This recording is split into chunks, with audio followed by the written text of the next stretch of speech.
गुलाब के फूल नियन कोमल बदन बा लागेलू परियन के रानी। जादू भरल बॉडी में कौन कौन बा ऊपर से चढ़ल जवानी।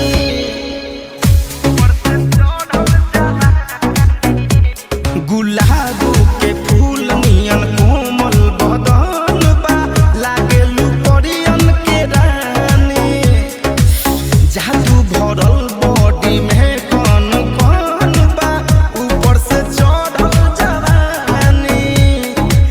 चलो न दुनु जन पियब पटियाला आज के शाम हो। पिएलू बिसकी कि लेलू रमू हो लागता अखिया नशा में नम हो। पिएलू बिसकी कि लेलू रमू हो लागता अखिया नशा में नम हो।